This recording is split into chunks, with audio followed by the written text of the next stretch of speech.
Hello and welcome to another Daily Muppet. In today's video, the first non-podcast one, following the confirmation of Erik ten Hag staying as manager, I want to do a deep dive on some of the events that occurred from the beginning, since before INEOS were even in the club, all the way to where things stand today and the things that are still under question at this point in time that they need to resolve in order to properly move forward in a positive relationship with Ten Hag.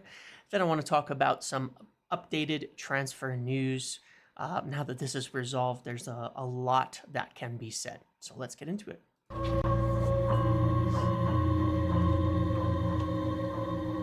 Someone cooked here.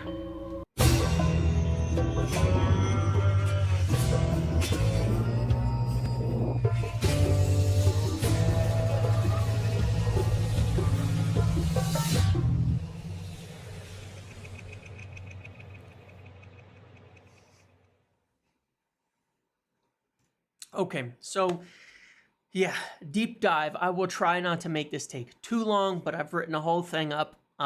Maybe it could be an article, but I'm not a good enough writer to put these things together. So hence I put them on video and get right into it. Okay, here we go.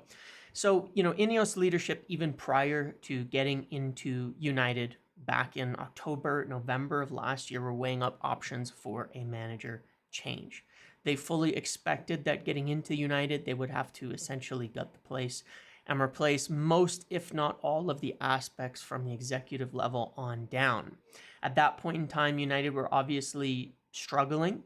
They were already looking pretty poor. Results had not been going our way. We had some pretty awful defeats. At that point in time, INEOS were pretty advanced in their negotiations with the Glazers over this minority shareholding, wherein they would be taking sporting control. It was looked at by the board in discussions with INEOS if whether they should let Ten Hag go back at that point in time. INEOS were not in yet, and so they were having to consider their options at that point in time as backup plans. To if Ten Hag was to depart, if he was to leave, they needed to have somebody ready to get in there. So they started assessing in November of last year who they might bring in if a change was necessary. The names they looked at were, of course, at that time, people who would ultimately be familiar to them with their knowledge, their experience, and their connections, as they were prior to getting into the club, and so didn't have the anybody to bounce these things off of in particular for the specific United job. Obviously, they wouldn't have had recommendations from Barada or Wilcox or anybody like that at that point in time. So these were names like Graham Potter, Gareth Southgate, Roberto Martinez, Zinedine Zidane, which doesn't quite fit into the other three in terms of how good he is, but people that they knew, that they liked. But ultimately, most of these would not be real or serious candidates come this summer when they were actually looking at it, due to the input of eventual hires, or in the case of Zidane, unwillingness to join the club. Reason I bring that up and why I think that's important is it's not them who were looking at sort of the final candidates, but taking input from the football people like they were supposed to. And when you see links to Southgate and things like that coming up, that's where a lot of it came from, is obviously their own connections, our own knowledge, and they were looking at it way prior to summer before even getting in. Eventually, INEOS were, of course, confirmed. They got into the club, and it was a lot later than they had hoped for. At that point in time, they'd made the call that they would give Ten Hag the season. They were sure, we're going to let Ten Hag play out the year. We don't want to make a change during the season. That would be like a last resort type of thing. They were focused on replacing from the top executive level down and wanted to see where Ten Hag could end up. They accepted that there were concerns about injuries and hoped to see how Ten Hag would do once they return. At that point, there was an expectation that there would be more players returning come February, January, and they could make a push for Champions League football. After appointing Omar Barada, they fell aground of problems in bringing Dan Ashworth in, who they hoped would ultimately be the main decision maker, the kingmaker in these calls on manager, on setting up the recruitment team, all of that. The difficulty with the situation with Newcastle meant it was a lot tougher to get any kind of input or any kind of communication with him. There's still no agreement with Newcastle at all, as opposed to with City with Omar Barada, where it almost feels like, based on the fact that it's been reported many times, Omar Barada has been involved in certain discussions and meetings, where it seems almost tacitly like Omar Barada is fine to work behind the scenes and they have a deal with City and it's a grown-up relationship, whereas with Newcastle, it's still a total mess. And there's been mistakes made, definitely, on Ashworth's part as well. They identified Jason Wilcox as the next major appointment and made the decision to let John Murtaugh go, who was very likely to depart from the beginning once they found the right person. They started seriously considering a change in manager. Obviously, they were going to give Ten Hag the season, but he was kind of being assessed throughout the year. They started seriously considering it in March, that whether they were going to make that decision for the end of the season, whether they were going to need to do it. It was right around the loss to Manchester City. They became fairly convinced at that time that Ten Hag was not the right guy. But they were concerned they didn't have the people in place, the personnel in place to make that decision. They didn't want to be making these kind of big calls just on their own. At that point in time, there was nobody from INEOS appointed within the club, if you recall. Even Jean-Claude Blanc was on the board, but not as a CEO at that time, even. Following the Brentford game, which was another seriously concerning performance and result, there was a huge push from Sir Jim to try and move Ashworth and Wilcox along, as they were really feeling under the gun to get things moving, not just on the manager, but on recruitment as well. It was in the following week after that or so that he met with Amanda Staveley, pushed forward in person, I believe, as well on Jason Wilcox over the following weeks. Things with Ashworth continued to be stuck and did not progress, but Wilcox moved forward and they had essentially an agreement for him to join later in the month, which he did, and then was able to get started. At this time, one of the discussions among INEOS leaders was the possibility, and this is a relevant point because it's still relevant today, the possibility of bringing in an assistant manager appointed by them who could take over from Ten Hag during the next season if something happened where they needed to sack him. This was considered to be a backup plan and a difficult one, but one that could happen if they didn't have the resources to make a change, if they weren't convinced, or if the season didn't go well, but they were still set to stick with Ten Hag. They also, of course, felt that this might give him a better chance to succeed. Having somebody to come in there, be a bit more of a bridge in communication where they felt that he was struggling to get through to players, help them to implement their philosophy into the team, and that it might actually give Ten Hag the best chance of succeeding as well. And that's why it's still an option. The backup side of it, that is a reality that has to be confronted, is if they do that, then they may have somebody to take over in the interim should they have to replace Ten Hag if things don't go well next season. That's just a reality. Ultimately, they decided it would be better to get Wilcox in and push ahead with a proper plan where they'd have him assess, look at it, and see everything. Wilcox arrived, and a major task was set for him to assess everything, including the manager, the current squad, the play style, the communication, so much of these things. Major concerns were raised and are some of the main issues Ten Hag will continue to be judged by. Results were certainly a factor, but leading up to the review on May 14th, which I revealed exclusively that they made a decision at that point in time, which was at that point in time to replace him. These were, as I understand it, the major issues often underlying the results. Number one, communication, proper utilization of playing personnel. It was felt that Ten Hag was regularly failing to get his ideas across and properly achieve the understanding he needed with players as to the position, role, where they stood, what kind of place they had in the team, what they needed to do, what constituted a good performance or a bad performance beyond just, scoring a goal or getting an assist. There was a lot of uncertainty from players and a feeling of just sort of general confusion, and they felt that was a breakdown in communication. The second thing is inflexibility. Ten Hag was very resistant to suggestions and feedback, operating on a fairly closed-door policy. Players did not feel that they could raise a voice of concern or question, but there was also strong pushback to suggestions from Jason Wilcox and other non-playing staff to some of the issues tactically and with the team. He was resistant to changing his game model despite suggestions from Wilcox to work towards what they wanted to see. You saw there was a report from Alan Nixon a while back that he was told to play possession football. I said it's not exactly like that. It's more like this. There were suggestions that maybe things could be done to push towards more of a shared game model. And Ten Hag was pretty resistant to that at first. And this was part of, during that assessment period leading up to May, the concerns that they had and what led to ultimately them feeling like they needed to replace him in May. The third thing was power, of course. Concerns were raised that Ten Hag's inexperience had led to misidentification of talent, that recruitment staff had been giving a backseat to his ideas, which had previously led to the departures of long-term staff when he was first hired. Chief scout and chief analyst, I believe, quit within the months after Ten Hag was brought in, as the structure was changed, and they were essentially told that their voices would be not ignored, but given a backseat.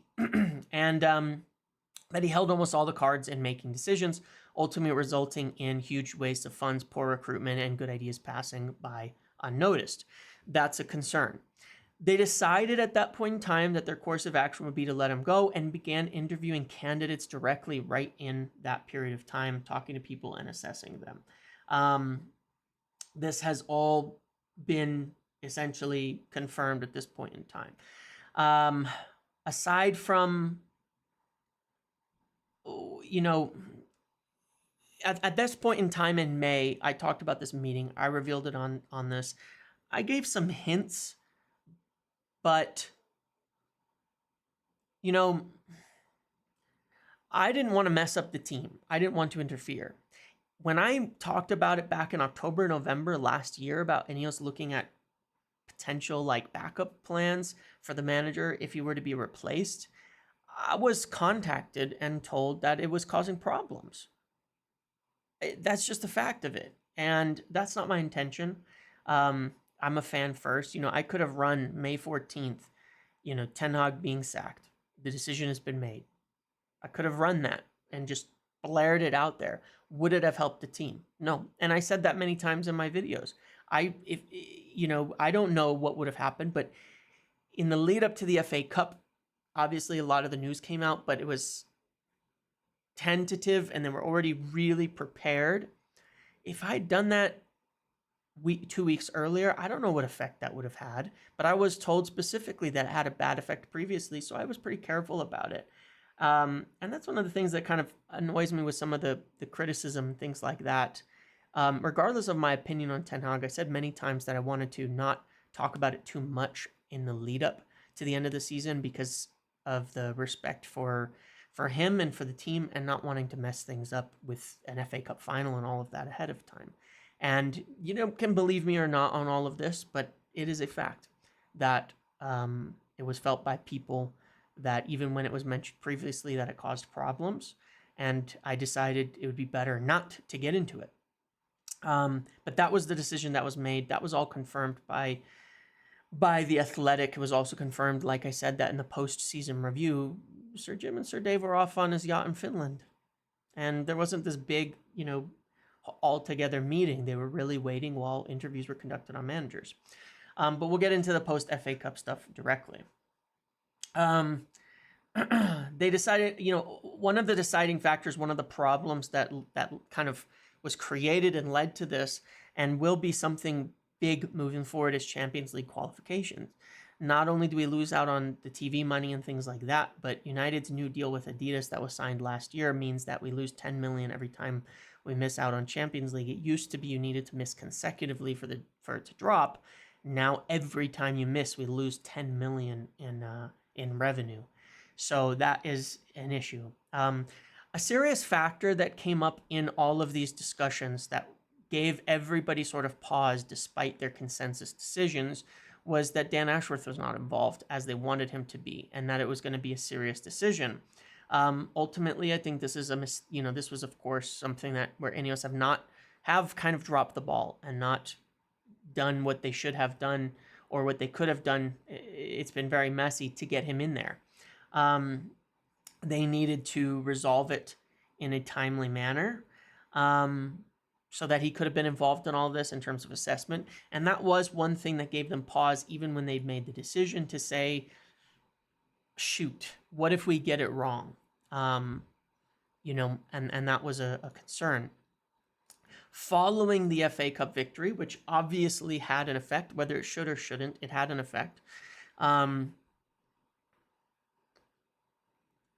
As I said, they did their review on May 14th. That was the review. That was the end of season review. That was Wilcox's assessment. That's when they made their decisions.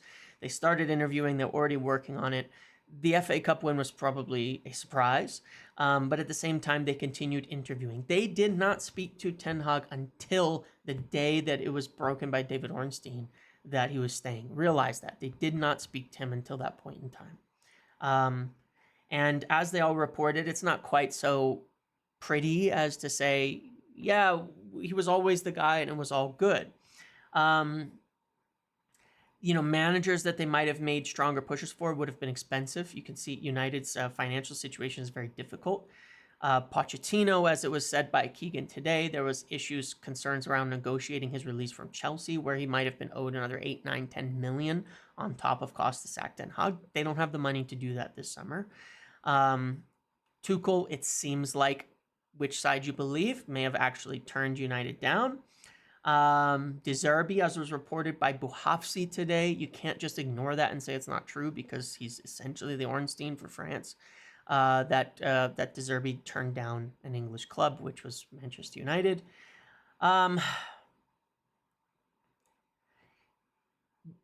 Ultimately, there was a lot of concerns from different managers that they spoke with on the other side as well. And at the end of the day, a lot of this is a consequence of poor transfers and poor management for the last 10 years, that resulted in United being in this situation where things are very messy right now. The takeover, even the partial takeover of INEOS happened way later than it should have. If it had been done in October of last year and they were in by November, they would have been able to assess a lot more, do a lot more. Maybe things would be different on so many fronts. But as a result, they ended up essentially scrambling. This was not an organized, wonderful process, but it was a scramble. And after they managed essentially to not get, there is absolutely truth that managers they interviewed may not have been so hot on United rather than the other way around. And they scrambled to find a solution. I think that talks with Thomas Tuchel broke down unexpectedly, and that was why it was delayed from 1 week to the next. You don't have your owner meeting with manager candidates while your current manager hasn't been spoken with in 2 weeks if you're not serious about hiring those people. That is a fact. But following that, they couldn't reach an agreement. They didn't settle on a solution that was better. And they went back to Ten Hag and a bit tail between their legs, if you look at how it's been said. And so understandably, of course, for Ten Hag, he was getting pretty agitated about his summer in his position and demanding answers earlier this week, or maybe he himself would consider walking, and then they'd be really in trouble where, I don't know about walking necessarily, but you could have some serious conflict there. So they fell back to this choice, but with the idea in mind still of the issues that would need to be resolved for Ten Hag to be successful next year. The decision had been made a long time ago that if Ten Hag were to stay, that the ideal thing would be this new contract because of those 3 points that I mentioned earlier, and those are still the main things that need to be resolved for Ten Hag to have a new deal and for this to continue. It's more, this was put well, this is my view, this was put well by the Athletic guys as well. Right now, a tacit understanding of where things are at and a marriage of convenience for both parties.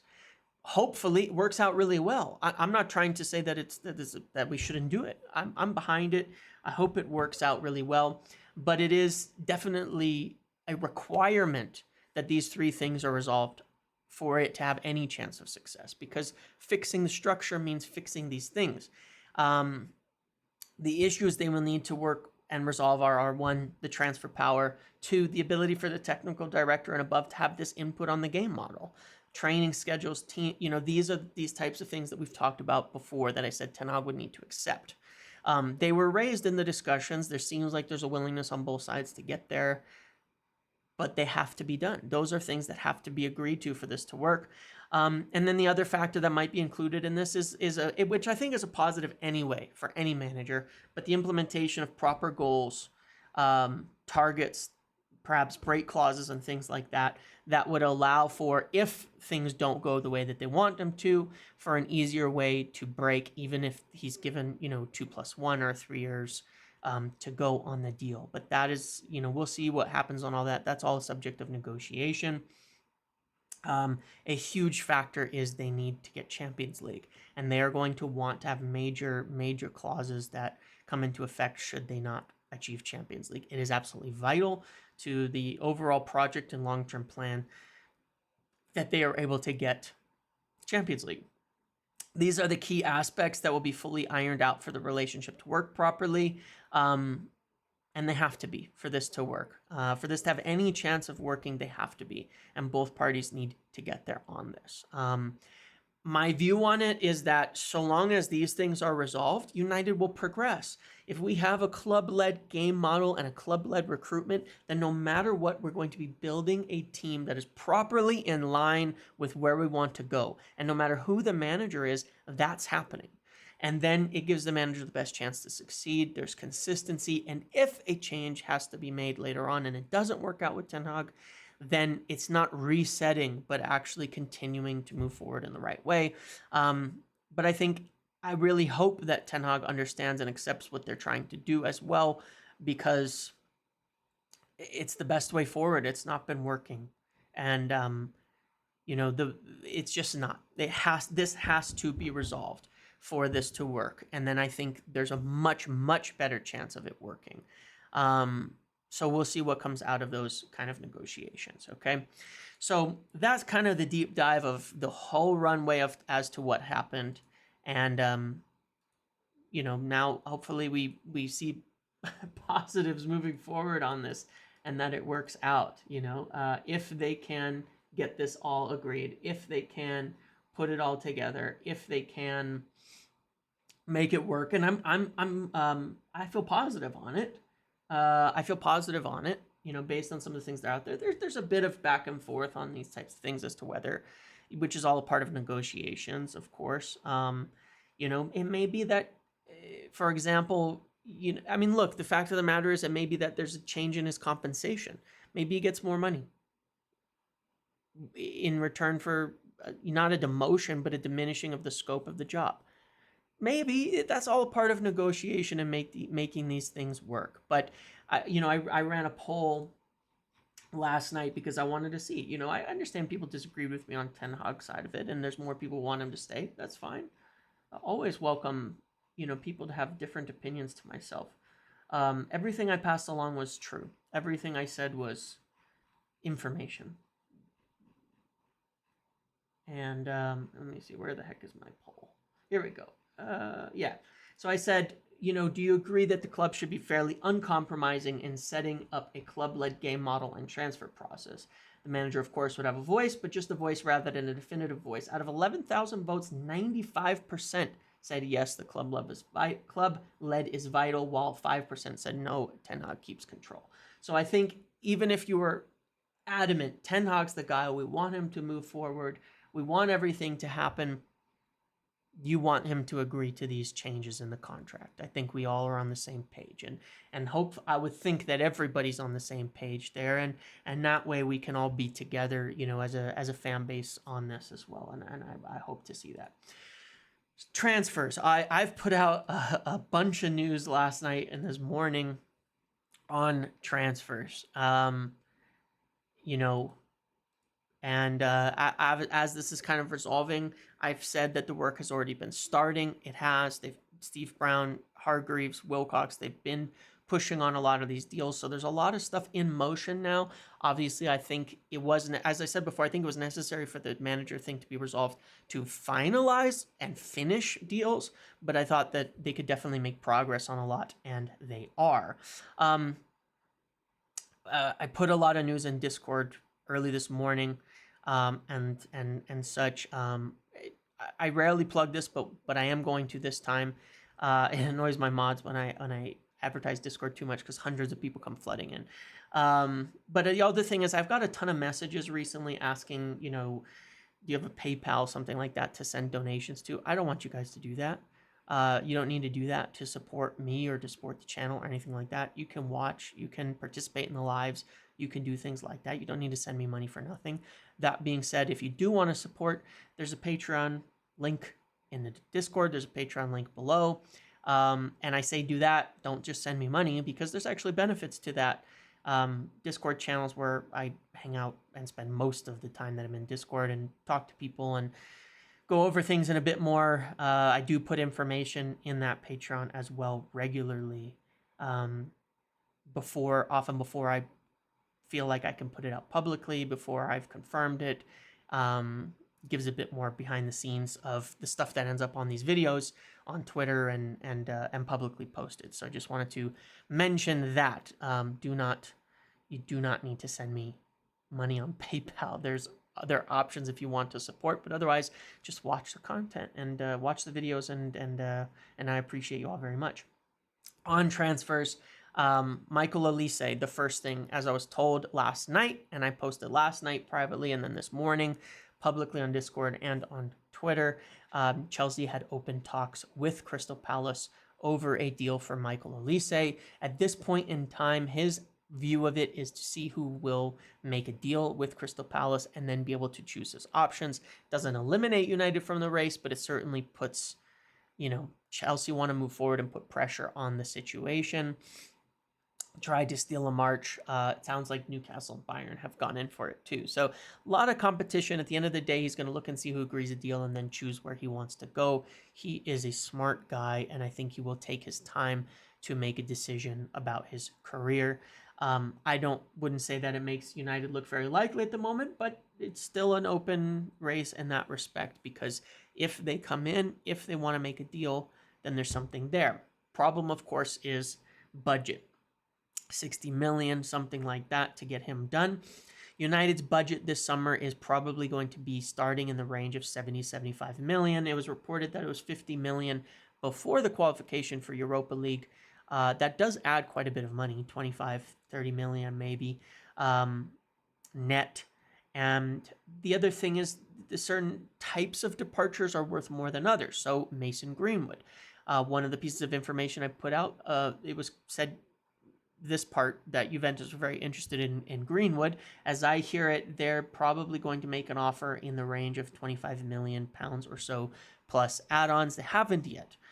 They need to move Chiesa or Sule, who I've not heard United have any interest in. Then they will make an offer like that for Greenwood. Excuse me. So they're very interested there. I think that is one that will probably happen. This looks like the best bet. 25 million or so in add-on, and then add-ons on top of that, which will likely be triggered later, will be 25 million in profit. That and all of his wages would be gone. That type of deal adds enormous amounts of spending potential. Maybe not everything, but you could think that perhaps it adds the potentiality for a 50 million deal or so. Our PSR limits definitely ease up over time, and so that would be something that I think we could definitely take advantage of. So that would add something significant to the budget. Ligt has been linked to United. He is somebody that they've been monitoring for a long time, way before Ten Hag. So it's not just that. But he's well down the list, has really high wages, I believe, at Bayern, and I don't think it's one that they would be prioritizing at all. They continue to push ahead with and look for a deal for Gerard Braithwaite, Todibo kind of in the back pocket as something they could do.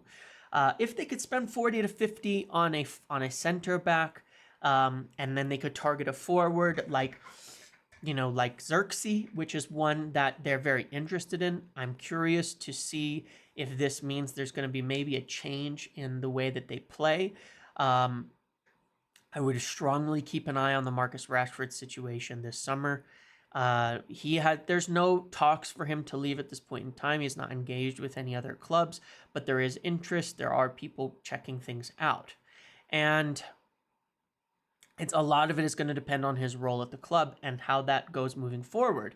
We don't really know yet, but if they pursue a different type of striker to Rasmus Højlund, who plays in a lot of the same channels that Rashford plays best in, if they change the type of striker that they're looking at, then it could constitute a shift in strategy where they want a different type of striker coming in that allows Garnacho and Rashford to stay as more inside runners with overlapping fullbacks, which makes a little bit more sense for our team. And maybe that ends interest in someone like Olise and means they won't want to go compete for him. But if they can get someone like Xerxes for 35 million, you could do that and that center back with the initial budget. And then maybe, it's a better role for Rashford and Garnacho, and it changes a little bit the strategy. So I think that's something definitely to keep an eye on as well. And obviously, as a part of the talks with Ten Hag over his contract, that's going to determine some of how we play and in this game model. And so those are considerations that could affect the Xerxes type of signing or an Ivan Toney compared to a Michael Olise. But if we do that, maybe they do both. I'm not saying that they wouldn't. It's just something that's kind of curious. But if we can get a striker and a center back for most of the using up essentially the budget, the sale of Greenwood should allow for pursuit of either another forward, or maybe that gets spent on a Kirkus at left back. And then further in the midfield, you need Casemiro, you need resolution there. I don't know exactly how the funds will be utilized. I think obviously it depends on how many departures that can be made in these different areas. But, de Ligt, well down the list. Olise approached by Chelsea and other clubs. There will be time for United to get involved if needed. The Greenwood deal should definitely add to their ability to get deals done. Once we get an answer on Braithwaite, then I think we can, in the next 15 days or so, if it's going to happen, if they're going to drop that fee, because we're not paying 75 million, then we could move forward on the center back. We'll know a little bit more about what money is available elsewhere, and things will start to move on from there. They've been working on deals. One of the things you've seen is that they're now going to brief Ten Hag on everything they've been doing because they haven't spoken to him about all the transfer business they're doing for the last 2.5 weeks. So yeah, that's all starting to move forward. And interesting stuff at the moment. I would still personally rate that Braithwaite, Euro, Todibo being the three most likely center backs at the moment, even though there are links to, De Ligt, Inacio, Bremer, these types of people. I think Bremer is unlikely, considering cost, age, things like that at the moment, but not impossible. The interest is there, so we will have to see. All right. I think that's what I have for this video. I hope it's appreciated. I will be doing another video tomorrow. I'll also be joining the Real Reds Talk guys. They're wonderful people. You've seen me on them before. Great guys. Love doing the videos with them. So make sure to come watch that tomorrow. Again, thank you for your support. Thank you for everything. Make sure to like, comment, subscribe, turn notifications on. Again, if you do want to support the channel more directly, as I explained, the Patreon link and things like that. And that's what I've got for today. Thank you for watching, and I will see you all in the next one.